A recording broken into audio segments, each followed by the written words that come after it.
고린도후서 5장이요. 예. 그 사도 바울이 고린도후서 4장에서 기록한 그 모든 고난은 잠시 받는 가벼운 환난이라고 불립니다. 인생의 시련들이 우리를 막 내리눌러 가지고 더는 한 발짝도 내디딜 수 없다고 여기지고 또 도무지 막 끝날 것 같지 않아 보이는 그러한 고난들이 막 사방에서 이렇게 밀어닥쳐도 성경은 그러한 것들을 잠시 받는 가벼운 환난이라고 말씀하고 있어요. 지금 현 상황에서는 무거워 보이지만 영원이라는 그 나중 세계하고 이렇게 비교한다면은 얼마나 가볍겠어요. 먼지보다 더 가벼운 환난일 것이에요. 그죠? 그래서 우리가 이 땅에서 잠시 가벼운 환난을 받는다는 그 목적은 우리를 위해서 훨씬 뛰어난 영원한 영광의 비중을 이루어가는 데 있는 것이에요. 말하자면 현재 이 땅에서 주님을 위해서 수고하면서 흘린 그 피와 땀과 눈물, 그것도 있겠지만 우리의 신앙생활을 막는 여러 가지 이후의 환난들이 있단 말이에요. 근데 그런 것들이, 그런 환난을 우리가 이겨가지고 나중에 저 영원에서 금과 은과 보석들의 무게로 측정되어질 것을 성경은 말씀해 주고 있단 말이에요. 그래서 이 지상에서 일어나는 가장 끔찍한 비극은 이 구원받은 자들이 영원히 지속될 것을 위해서 아무것도 해놓지 않고 그냥 살다가 죽는 것이에요. 그러니까 구원받은 그리스도인들은 눈에 보이지 않는 것들을 믿음으로 바라보면서 살아가는 사람들이거든요. 그래서 고린도후서 4장 18절에 보면 보이지 않는 것들은 영전하기 때문이라 이 말씀을 해주셨단 말이에요. 그죠? 지금 보이는 모든 것들은 다 어떻게 되죠? 썩어지고 낡아지고 없어질 거란 말이에요. 하지만 지금 우리 눈에 보이지 않는 것들은 영전할 것이라고 말씀해 주고 있어요. 특히 그리스도인들에게는 그리스도의 심판석이 기다려지고 있어요. 이 그리스도의 심판석에서 주님을 만날 그 준비를 하면서 신실하게 하루하루를 살아가는 성도가 정말 현명한 성도인 것이에요. 고린도후서 5장에서는 바울이 이 땅에서의 장막집과 영원한 하늘의 집을 비교하면서 자신의 소망을 고백하는 장입니다. 그리고 모든 인간들은 최후의 심판 때 예수 그리스도 앞에서 서게 된다는 것을 경고하고 있어요. 그리고 마지막으로 교회 안에서 육체적인 자랑을 막 일삼는 그런 사람들을 경고하면서 그리스도를 본받고 화목해야 된다고, 화해해야 한다고 그것을 강조하고 있습니다. 그러면서 이제 자신의 사도직은 그리스도로 인한 화해의 직무라는 사실을 또 강조해주고 있어요. 그리고 이 5장은 부활장이라고 불리는 그 고린도전서 15장 있잖아요. 그 15장을 논리적으로 계승하는 장이라고 그렇게 이해하시면 됩니다. 이 부활은 죽음이 지배하는 옛 존재를 벗어버리고 하나님의 새 창조를 경험하는 것으로 이해시킨단 말이에요. 그래서 고린도후서 5장의 후반부에서는 주제가 좀 또 바뀌면서 하나님께 부여받은 화해의 직무에 관해서 자세히 또 다루어지고 있습니다. 그래서 이 고린도후서 5장의 내용은 크게 두 부분으로 나뉜다고 보시면 돼요. 첫 번째 단락은 1절에서 10절까지인데, 그러니까 바울은 보이지 않는 그 세계를 믿음의 눈으로 바라보면서 현재 당하는 고난을 이기고 오로지 주님을 기쁘게 할 것을 당부한다는 것을 기록하고요. 두 번째 단락은 11절에서 21절까지인데, 그리스도로 인해서 하나님의 화해를 정말 경험한 그 사람은 새로운 창조물이라고, 그리고 새로운 창조물인 동시에 화해의 사명을 받은 하나님의 사역자라는 영적 진리를 전하고 있다는 것을 볼 수 있을 겁니다. 그래서 우리가 또 한 절 한 절 보도록 하죠. 1절에서 4절까지 함께 읽어보도록 하겠습니다. 1절에서 4절 시작. 이는 만일 땅에 속한 우리의 이 장막집이 분해된다 해도 우리가 하나님께 속한 한 건물 곧 사람들의 손으로 지어지지 아니하고 하늘들에 영전하는 한 집을 갖고 있음을 우리가 알기 때문이라. 이는 이 장막 안에서 우리가 하늘로부터 내려오는 우리의 집으로 옷 입혀지기를 열렬하게 갈망하며 신음하기 때문이라. 만일 우리가 그렇게 옷 입혀진다면 우리는 벌거벗은 채 발견되지 아니하리라. 이는 이 장막 안에 있는 우리가 짐에 짓눌려 채 신음하고 있기 때문이라. 우리가 옷이 벗겨지기를 바라는 것이 아니요 옷 입혀지기를 바라는 것이니 죽을 운명이 생명에 의하여 다 삼켜지게 하려 함이라. 예. 여기 1절에서 4절까지 보면은 두 가지 다른 장막들을 보여주고 있어요. 예.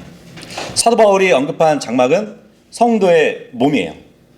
그래서 베드로후서 1장 4절에도 보면 이렇게 말씀하시잖아요. 우리 주 예수 그리스도께서 나에게 보여주신 그대로 내가 머지않아 나의 이 장막을 벗어야만 하는 것을 알고 있노라. 예.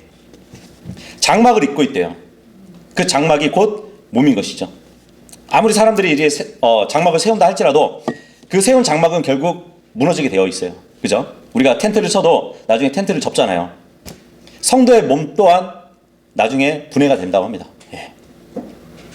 이것은 바로 죽음을 가리키는 것이겠죠. 그래서 우리의 몸은 창세기 2장 7절에 의하면 진토로 지어졌대요. 흙집이란 말이에요. 흙집. 근데 이 흙집이기 때문에 짐을 지고 신음하다가 언젠가 수명을 다하게 되면 죽게 돼요. 이 장막이라는 것은 일시적인 거잖아요. 그죠? 그 장막을 쳐놓고 죽을 때까지 살지 않잖아요. 이 장막이라는 것은 일시적인 것처럼 인간의 육신도 영원하지 못하고 일시적이라는 것을 말씀해 주고 있는 것이에요. 그래서 바울이 이렇게 육체의 한계성을 장막에 비유한 것은 아마도 이 바울이 했던 일 중에 하나가 뭐냐면 장막을 만드는 일이었잖아요. 그죠? 그 장막을 만드는 일을 했던 그 경험에서 나왔을 것이라고 또 보여지기도 합니다.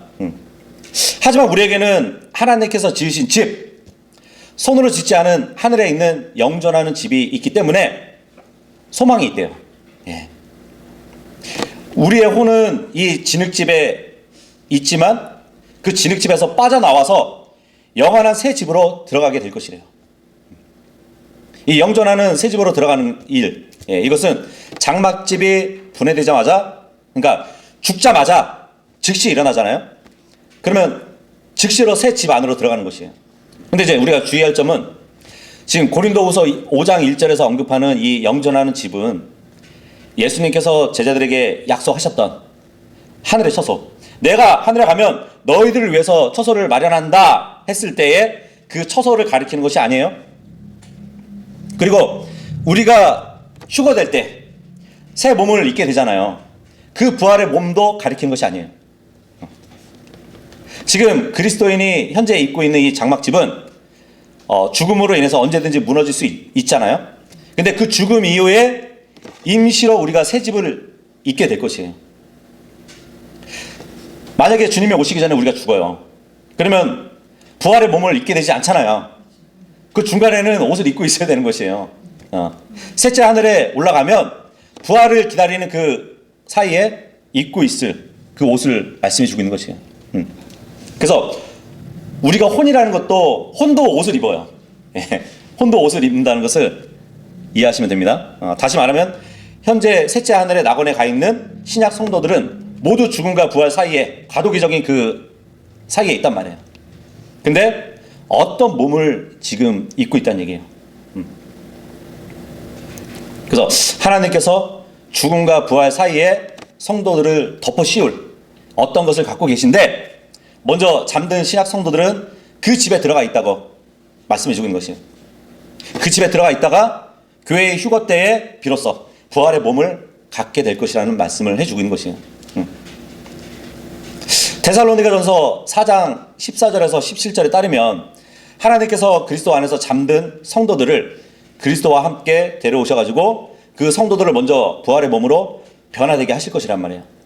바로 그 순간까지는 셋째 하늘에서 입고 있을 임시적인 집이 본문 지금 1절에서 언급하고 있는 하나님께서 지으신 집, 손으로 짓지 아니한 하늘들에 있는 영존하는 집이라고 말씀해 주고 있는 것이에요. 그래서 3절에 보니까 만일 우리가 그렇게 옷 입혀진다면 우리는 벌거벗은 채 발견되지 아니하리라, 이 말씀을 해주고 있단 말이죠. 근데 이 말씀은 그리스도인이 벗은 채로 발견될 수 있다는 점을 암시해 줄 수도 있어요. 뭐 예수님은 계시록 3장 18절에 보면 라오디케아 그 교회 사람들에게 그렇게 말씀하셨잖아요. 흰 옷을 사서 그들의 벌거벗은 수치를 덮으라고, 예, 그렇게 명령하시기도 하셨고요. 요한계시록 16장 15절에도 보면 자기 옷을 지켜서 벗은 채로 다니지 않고 사람들에게 자기 수치를 보이지 않는 자는 복이 있다고 그렇게 말씀을 해주셨단 말이에요. 그러면서 19장 8절에 보면 이 흰 아마포 옷은 성도들의 의라고 그렇게 또 말씀해 주셨단 말이죠. 물론 이제 성도들의 의 하면은 구원받았을 때 우리가 받는 하나님의 의를 말하는 것이 아니에요. 네. 말씀 그대로 성도들의 의를 말해주고 있는 것이에요. 그러니까 우리가 구원받았잖아요. 하나님의 의를 갖고 있잖아요. 그 하나님의 의를 우리가 신앙생활에서 드러내는 것. 그래서 올바른 섬김을 통해서 갖는 이 성도들의 의를 말하는 것이에요. 우리가 이제 이 세상에서 의롭게 사는 그것으로 인해서 하늘나라에서 얻는 영적인 몸을 주신다는 얘기예요. 그래서 그 영적인 몸을 딱 걸쳐가지고 자신의 옷이 될 것인데 그 옷은 현재 지상에서 섬기는 그 일들이 한 올 한 올 이렇게 짜여져 가지고 옷이 되는 것이에요. 그래서 주님이 디도서 3장 8절에도 보면 주의 깊게 선한 행위들을 유지하면서 살라고 한 그 이유가 바로 그 선한 행위로 인해서 한 올 한 올 옷이 짜여져 가는 것이에요. 근데 결국 저 하늘에서 그 옷을 입게 될 것이란 말이에요. 네. 그래서 저 영원에서 입게 될 그 옷이 얼마나 좋은 옷일까, 아니면 그렇지 않은 옷일까 하는 그 여부는 정말 성도 각자가 이 지상에서 자기 몸으로 어떻게 주님을 섬겼는가에 달려 있다는 사실을 반드시 유념해야 되는 것이에요. 예. 5절에서 7절까지 읽겠습니다. 시작. 이제 바로 이 일을 위해 우리를 조성하신 그분은 하나님이시니 그분께서는 또한 우리에게 성령의 보증을 주셨도다. 그러므로 우리가 몸 안에서 집에 있는 동안 우리는 주와 떨어져 있음을 알면서도 우리가 항상 확신에 차 있느니라. 이는 우리가 믿음으로 살아가고 보는 것으로 살아가지 아니하기 때문이라. 내가 말하노니 우리가 확신하고 기꺼이 원하는 것은 오히려 몸에서 벗어나 주와 함께 있는 것이라. 예. 이제 우리가 영원한 집을 있게 될 것인데 그것을 성령님이 보증해 주고 있대요. 예.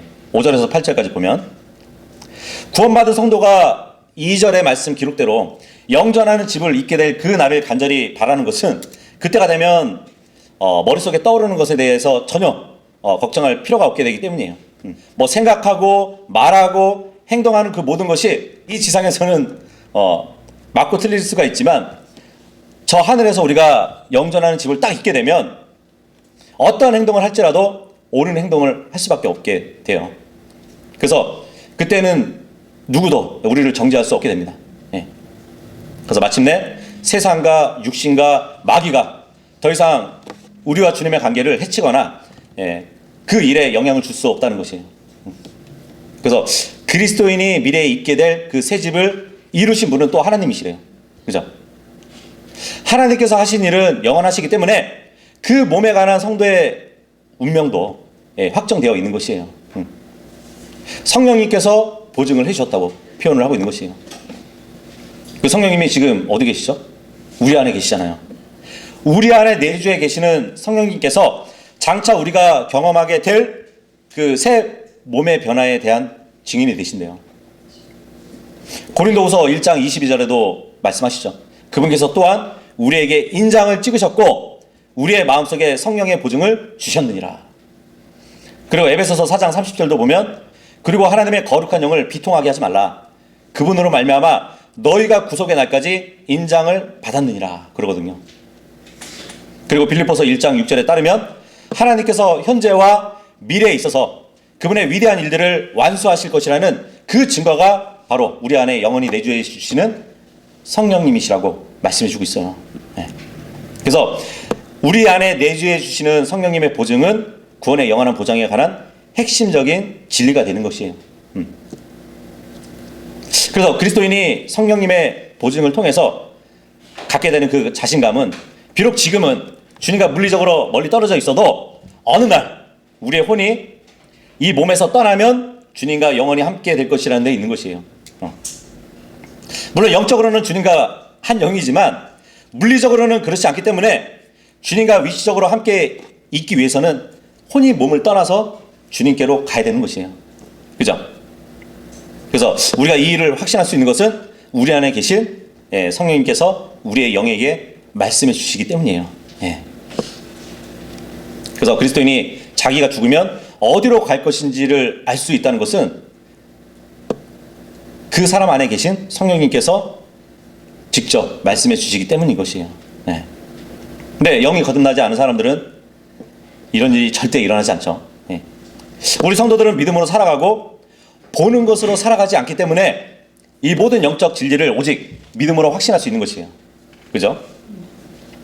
여기 본문 8절은 우리가 취할 수 있는 최상의 선택이 주님과 함께 있는 것이라고 보여주고 있어요. 뭐 어떤 면에서는 빨리 죽기를 바라고 싶죠. 그죠?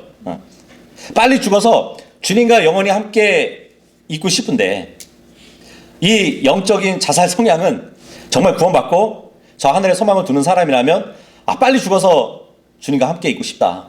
너무 자연스러운 성향이란 말이죠. 그렇잖아요. 그죠? 모든 것이 막 엉망이 돼버린 이 세상에서 차라리 주님께 속히 가서 함께하고 싶어하는 것, 이것이 성도들의 바람이라는 것이에요. 바울도 이제 빌립보서 1장 23절에 보면 자기도 지상에 머무는 것보다 빨리 주님께 가는 것이 훨씬 좋다고 그렇게 얘기를 했었죠. 죽는 것이 내게 유익이라고. 그죠? 그렇잖아요. 영원이라는 그것을 생각해 본다면 하루라도 더 일찍 가면은 그 영혼을 더 누릴 수 있는 거잖아요. 그죠? 어쨌든 그러한 믿음을 우리가 가질 수 있는 것은 우리 안에 계신 성령님이 계시기 때문에 보증을 해 주시기 때문에 그런 소망을 갖고 사는 것이죠. 9절에서 11절까지 읽겠습니다. 시작.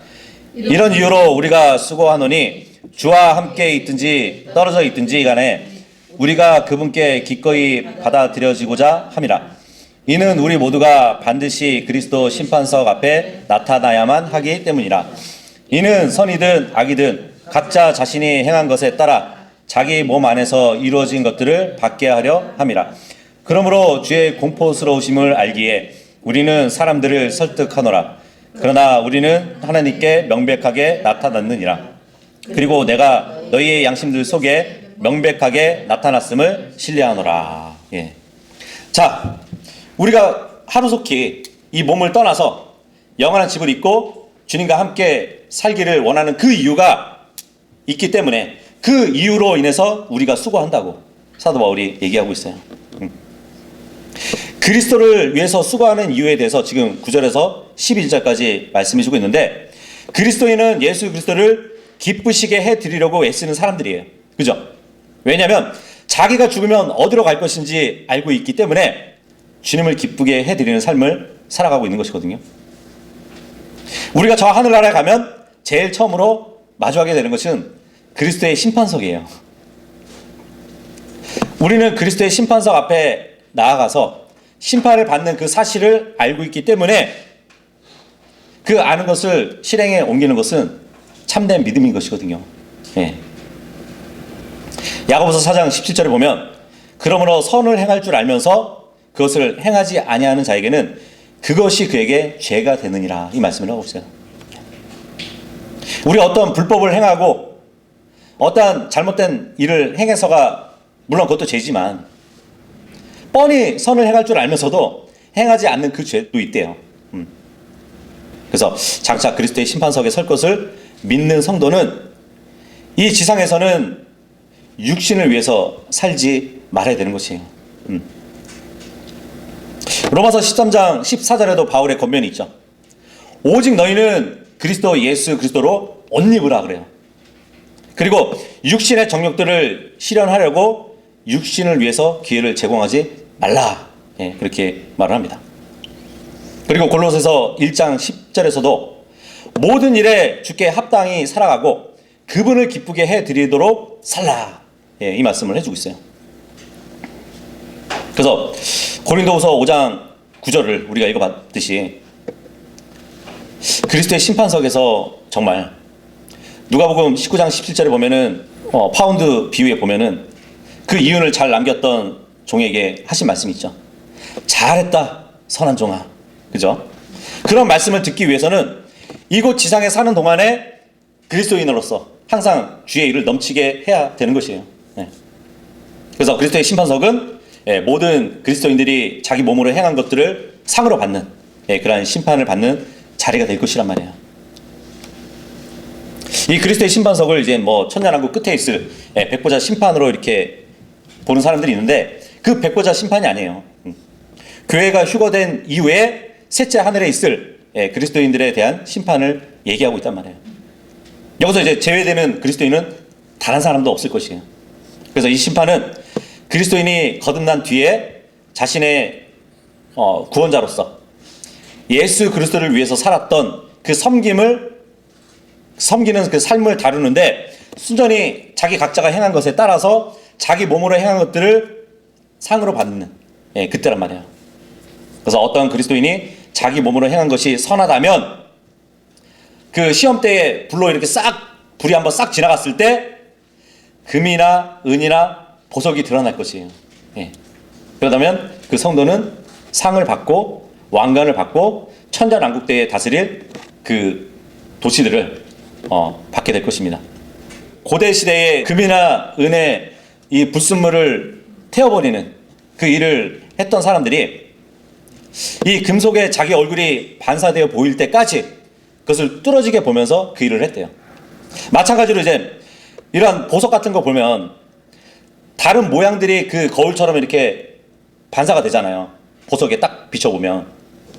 그러면은 그만큼 가공을 잘했다고 볼 수 있겠죠. 마찬가지로 이 그리스도도 우리 안에서 그분의 형상이 드러날 때야 우리는 바른 신앙생활을 하게 된 것이거든요. 그래서 우리 안에서 그리스도의 형상을 찾으시는 분이 바로 주님이세요. 네. 우리의 신앙이 단순히 옳기 때문이 아니면 하나님의 요구하시기 때문에 우리가 행하는 것이 아니라 예수 그리스도를 우리를 통해서 반영하면서 살아가는 그 신앙생활을 주님이 바라신단 말이에요. 뭐 의무감에서 우리가 바르게 행하는 것이 정말 칭찬할 만하다면 주님을 드러내는 그 행위는 얼마나 더 훌륭할까요? 그죠? 하지만 그 성도의 섬김이 육신의 죽은 행실에서 비롯된 악한 것이라면 그것은 그리스도의 심판석에서 목재나 건초나 구루터기로 불타버릴 것이래요. 우리는 이 세상에서 주님을 위해서 살았다고 생각을 했는데, 이것은 성령님이 우리 안에서 일을 하셔가지고 겉으로 드러난 일이 아니라 세상에서 세 가지 시험이 있죠. 육신의 정욕, 안목의 정욕, 인생의 자랑이 내 안에 있으면서 주님을 위해서 섬겼다고. 나는 주님을 위해서 섬겼는데 그 세 가지의 것이 내 안에 있었던 것이에요. 그렇게 되면 그리스도의 심판석에서 심판대에 불이 한번 싹 지나갔을 때 다 타버리고 남는 게 없는 것이에요. 왜냐하면 자기가 행한 것이 목재고 건초고 구루터기 때문에 불에 너무 잘 타는 재료들이잖아요.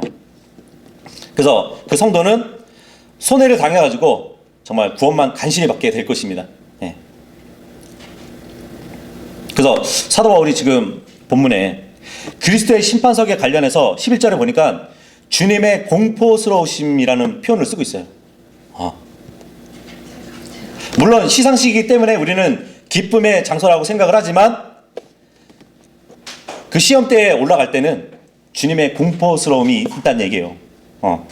물론 이제 주님의 공포스러우심이 구원받지 못한 죄인들에게 지옥에 대해서 경고하는 것이 아니라 그리스도의 심판석에서 서게 될 그리스도인들에게도 어떻게 보면 똑바로 살라는 그 경고의 내용이라고도 볼 수 있겠죠. 왜냐하면 그리스도의 심판석은 심판자이신 예수 그리스도를 대하는 매우 공포스러운 자리가 될 것이기 때문이에요. 바울이 디모데후서 1장 16절에 보면 오네시포루스를 위해서 기도를 했어요. 그 내용이 뭐냐면 이제 로마의 투옥되었던 자신을 도와줬던 게 이 오네시포루스였거든요. 근데 하나님께서 자비를 베풀어 주시기를 바라는 그 기도를 했었어요. 그리스도의 심판석에서 그를 선대해 주시기를 바라는 내용이었어요. 이 오네시포루스가 나를 도와준 그 선행을 기억해 주셔서 그리스도의 심판석에 설 때 자비를 베풀어 주실 것을 바라는 기도를 했다는 얘기예요. 이와 같이 그리스도의 심판석은 정말 자비가 필요할 정도로 두려운 자리인 것이에요. 그렇기 때문에 바울은 모든 그리스도인에게 지상에서 똑바로 살라고 권고하는 말씀이라고 볼 수 있는 것입니다. 12절에서 17절까지 읽어보도록 하겠습니다. 시작. 이는 우리가 우리 자신을 다시 너희에게 추천하는 것이 아니요 오히려 너희에게 우리를 대변하여 자랑할 계기를 주는 것이기 때문이니 마음이 아닌 겉모양을 자랑으로 일삼는 자들에게 너희로 하여금 무엇인가를 대답하게 하려 함이라. 이는 우리가 제 정신이 아니더라도 그것은 하나님을 향한 것이요 또 우리가 제 정신이라도 그것은 너희를 위한 것이기 때문이라. 이는 그리스도의 사랑이 우리를 강건하기 때문이니 만일 한 사람이 모두를 위하여 죽었다면 그때는 모두가 죽은 것이라고 우리가 그렇게 판단하기 때문이라. 그런즉 그분께서 모두를 위하여 죽으신 것은 살아있는 자들이 이제부터 자신들을 향해 살지 않고 자신들을 위하여 죽었다가 다시 살아나신 그분만을 향해 살게 하려 하심이라. 이런 이유로 이제부터 우리가 아무도 육신을 따라 알지 아니하노라. 진정 우리가 육신을 따라 그리스도를 알았을지라도 이후로부터는 이제 우리가 그분을 더 이상 그렇게 알지 아니하노라.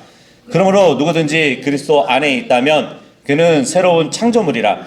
오래된 것들은 사라져 버렸으니 보라 모든 것들이 새로워졌도다. 여기 12절에서 17절은 그리스도 안에 새로운 창조물에 대해서 말씀해 주고 있어요.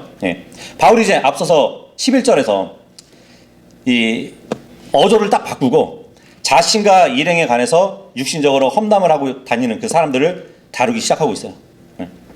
그러니까 바울은 고린도 교회 성도들의 양심을 비춰볼 때 바울과 바울 자신의 일행은 올바른 사역자들이라고 지금 분명히 말을 해주고 있거든요.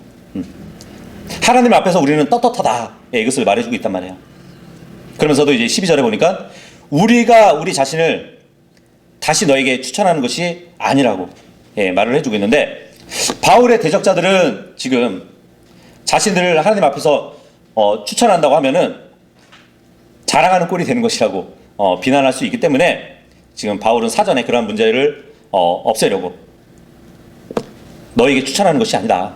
우리 자신을 다시 너에게 추천하는 것이 아니라고 얘기하고 있는 것이에요. 그 대신에 우리가 우리를 추천하지 않지만 고린도 성도들이 우리를 판단하면서 우리를 자랑해 주기를 또 얘기했어요.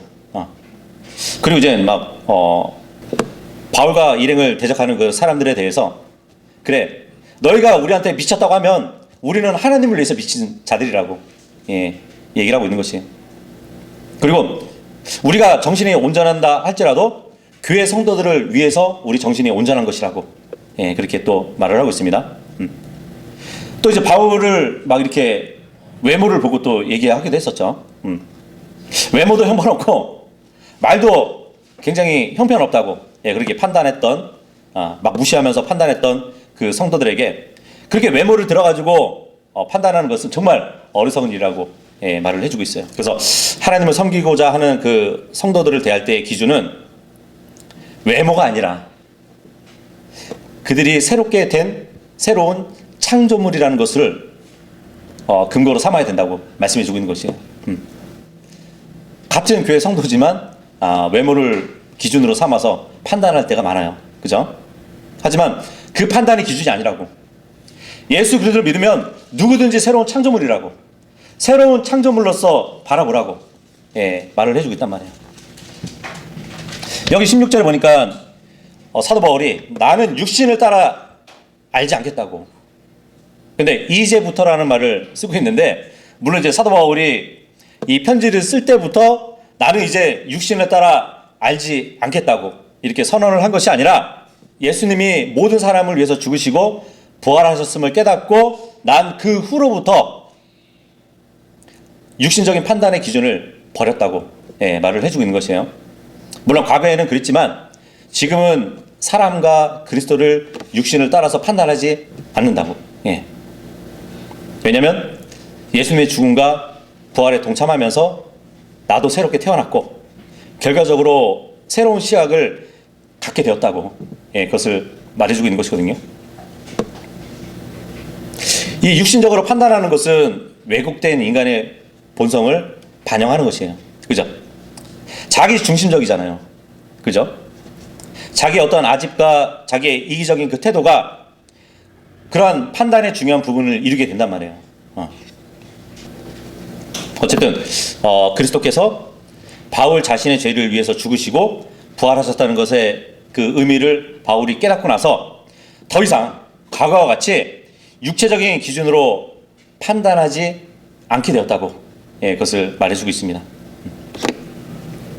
그러니까 구원받기 이전에는 바울은 분명히 그리스도를 순전히 인간적인 관점에서 정말 저분은 멸시받는 나사렛 사람이었다고, 또 비천하게 출생을 해가지고 정말 정규적인 학문을 배우지 못한 가난뱅이고 버림받아가지고 십자가에서 못 박힌 그런 협작꾼으로 바라봤단 말이에요.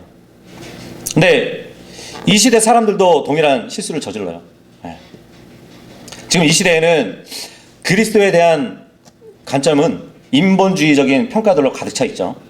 왜냐하면 그 사람들도 구원받지 않았기 때문에 육신적인 판단으로 주님을 바라볼 수밖에 없잖아요.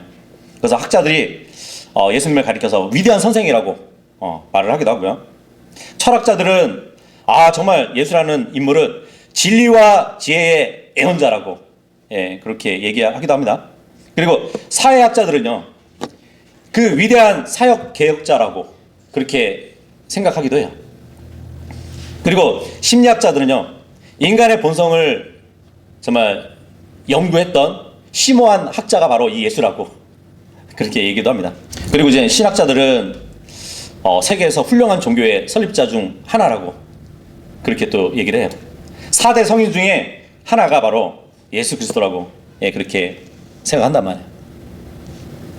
그러니까 사람들에게는 예수님이 기껏해야 세계 위인들 중에 가장 위대하고 가장 지혜롭고 가장 훌륭한 위인일 뿐이라는 것이에요. 그래서 학계에서는 인간 예수에 관해서 역사적이고 문화적인 배경을 재현하기 위해서 막 총력을 기울이지만 대개는 그분의 신성과 죄에서 인간을 구원해 주시는 그 구원자의 역할을 더 깊이 이해하려는 노력은 하진 않아요. 그냥 다른 책을 읽듯이 성경을 읽어요. 예수 그리스도를 다른 사람들처럼 한 인간에 지나지 않는 분으로 보게 될 뿐이란 말이에요. 이것이 바로 사람의 영은 하나님의 영의 일을 알 수 없는 것처럼 구원받지 않은 사람들은 자신의 육신적인 판단으로 예수님을 본다는 얘기예요. 그래서 성령님에 의하지 않고는 누구든지 예수님을 주라고 고백할 수 없는 것이거든요. 그죠? 근데 사도 바울도 예전에는 그렇게 봤다는 얘기예요. 육신으로 알았던 예수님을 봤는데 이제부터는 그러지 않는다고, 구원받고 나서는 그렇지 않는다고 말을 해주고 있는 것이에요. 그래서 우리도 마찬가지죠. 우리도 모르겠어요. 예수 그리스도를 예전에는 육신을 따라서 알았지만 그분을 믿고 거듭난 이후에는 더 이상 육신을 따라서 알면서 살지 않잖아요. 그죠? 예전에는 예수님을 바라봤을 때 단순한 목수의 아들이나 또 사생아로 이렇게 여겼던 종교 지도자들처럼 그렇게 알았을지 모르지만 하나님과 구원자로 지금 알고 있는 것은 우리가 거듭났다는 또 하나의 증거라고 볼 수 있는 것이에요.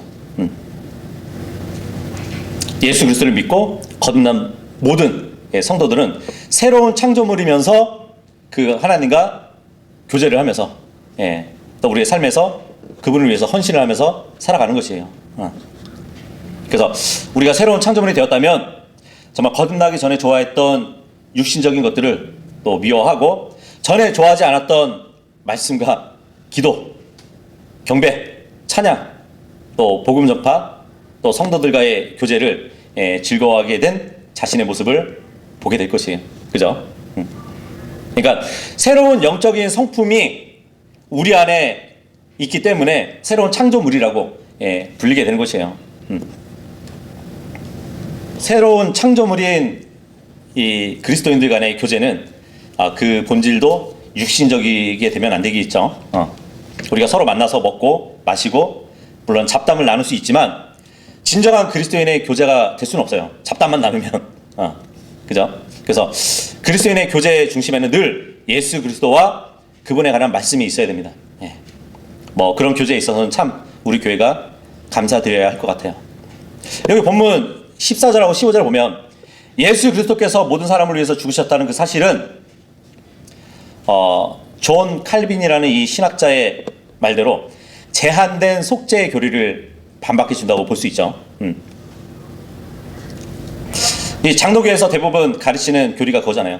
그리스도께서 창세 전에 선택된 자들만을 위해서 죽으셨다는 그 교리. 예. 근데 그러한 교리는 터무니없는 헛소리인 것이에요. 왜냐하면 그리스도께서는 그분을 영접하는 자들은 물론이고 그분을 거부하는 죄인들을 위해서도 죽으셨기 때문이에요. 요한일서 2장 2절에 보면은 이렇게 말씀해 주거든요. 또한 그분께서는 우리의 죄들을 위한 화해 제물이시니 우리의 제물로 인한 것뿐만 아니라 오히려 온 세상의 제물로 인한 것이기 때문이라 그러거든요. 곧 주님을 믿지 않는 자들을 위해서도 죽으셨단 말이에요. 그리고 베드로후서 3장 9절에 보면 주님께서는 어떤 사람들이 더디다고 여기는 것처럼 그분의 약속에 관하여 더디신 것이 아니라 오직 우리를 향하여 오래 참으시어 아무도 멸망하지 않고 다만 모두가 회개에 이르기를 원하신다고 말씀해 주신단 말이에요. 그죠? 모두가 회개를 하기를 원하시는 분이 하나님이셔요. 그렇기 때문에 어떤 제한된 선택된 자들만을 위해서만 죽으셨다는 그 교리가 성립되지 않는다는 것을 말씀해 주고요. 18절에서 21절까지 읽겠습니다. 18절에서 21절 시작. 그런즉 모든 것들이 하나님께로부터 났으니 그분께서 예수 그리스도를 통하여 우리를 그분 자신과 화해하게 하셨으며 화해의 사역을 우리에게 주셨도다. 더욱 정확히 말하자면 하나님께서 그리스도 안에 계셨고 세상을 그분께로 화해시키어 그들의 범법들을 그들에게 전가하지 아니하신 것이라. 그리하여 화해의 말씀을 우리에게 위임하셨도다. 그렇다면 이제 우리는 그리스도를 위한 대사들이니 마치 하나님께서 우리를 통하여 너희에게 간청하신 것과 같도다. 우리가 그리스도를 대신하여 너희에게 간구하노니 너희는 하나님과 화해하라. 이는 하나님께서 죄를 전혀 모르셨던 예수님을 우리를 위하여 죄가 되게 하셨기 때문이니 우리로 하여금 그분 안에서 하나님의 의가 되게 하려 하심이라. 여기 8절에서 21절까지는 화해와 속죄에 대한 말씀을 지금 해주고 있는데 사도 바울은 새로운 창조물인 그리스도인의 헌신이 외모와 관계없이 받아들여져야 한다는 것을 역설한 뒤에 또 화해에 관한 말을 시작합니다. 이 화해라는 것은 하나님께서 스스로 죄인과 화해하신 것을 뜻하는 것이에요. 주님께서는 그렇게 하나님과 화해하게 된 그 성도들에게 화해의 또 사역을 주셨대요. 세상과 하나님과의 화해를 위해서 복음을 전파하도록 하셨다는 얘기예요. 여기서 이제 바울의 논지는 세상과 하나님 사이의 화해를 벗어나서 지금 고린도 교회를 향하고 있거든요. 지금 고린도 교회를 향해서 20절에 보니까 너희는 하나님과 화해하라고 그렇게 말을 하고 있어요. 근데 이것은 단순한 교제를 회복하라고 죄의 자백을 권고하는 것이 아니에요. 지금 오히려 세상과 하나님과의 화해를 말하는 그 문맥을 고려해 본다면 지금 분명히 고린도 교회 내에서는 구원받지 않은 자들이 있다는 얘기예요. 교회라고 하면서 그 교회 내에도 구원받지 않는 자들을 향한 바울의 신랄한 책망을 하고 있는 것을 본단 말이에요.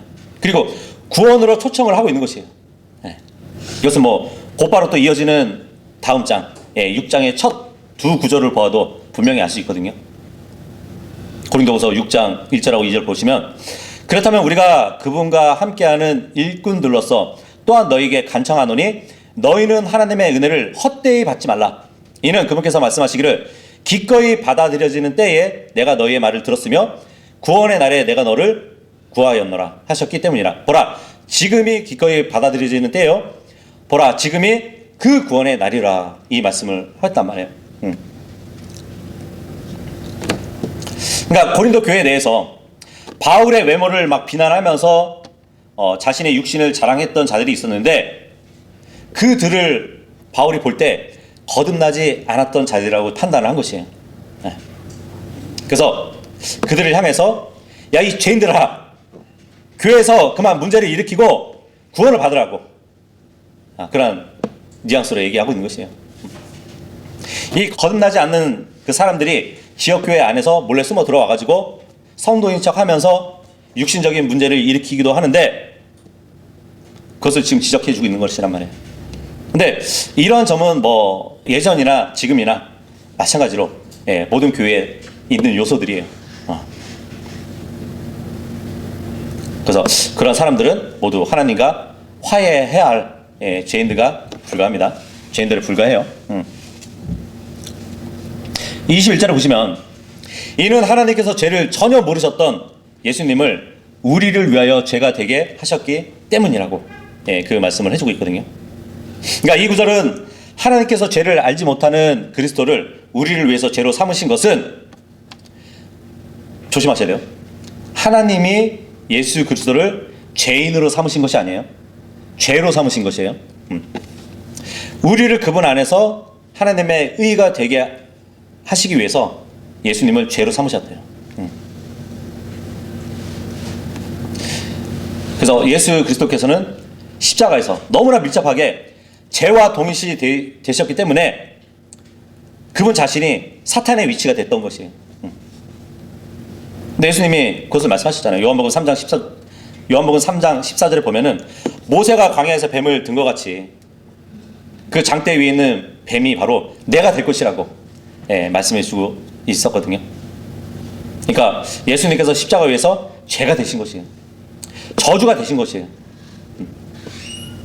그래서 하나님의 진노가 장차 사탄에게 부어질 것이란 말이에요. 근데 그 전에 그 심판, 진노가 바로 예수님 그 위에 부어졌던 것이에요. 근데 이 진노는 바로 모든 사람이 받을 진노였거든요. 근데 예수님이 대신 그 진노를 받아주셨단 말이에요. 그래서 세상의 기초가 놓인 이래로 범죄한 모든 사람들을 위해서 십자가에서 그 값을 지불하셨던 것이에요. 그래서 하나님의 진노의 잔을 예수님이 직접 마셨기 때문에 그 예수님을 믿는 성도들에게는 더 이상 마실 진노의 잔이 없는 것이에요. 우리를 자신과 화해케 하셨기 때문에 우리가 이렇게 영적으로 건강한 삶을 살 수 있는 것이에요. 그래서 하나님께서는 예수 그리스도를 통해서 그분의 생명력을 가진 그 사람들에게 성령을 주시고 정말 저 하늘의 영광스러운 그러한 영전하는 몸을 또 준비해 주시고 계신 것을 우리가 믿고 살아가는 것이에요. 하나님께서 예수 그리스도를 통해서 그분의 생명력을 사람들에게 부어 넣으시고 사람들을 향해서 새로운 창조물이라고 그렇게 부르신 것이에요. 그래서 새로운 창조물인 우리 모두는 정말 각자의 생활을 절제하면서 살아야 되고 하나님의 왕국을 위해서 살아야 되는 것이에요. 이것이 곧 그리스도인들의 확실한 소망이라는 것을 지금 바울이 5장에 걸쳐서 강력하게 주장하고 있는 것입니다. 그래서 우리의 삶이 늘 새로운 삶이 되어야 되고 앞으로 입혀질 영전한 그 몸을 선망하면서 그리고 그리스도 심판석 앞에 서게 될 것을 늘 인식하면서 살아갈 수 있는 모두가 될 수 있기를 바라겠습니다.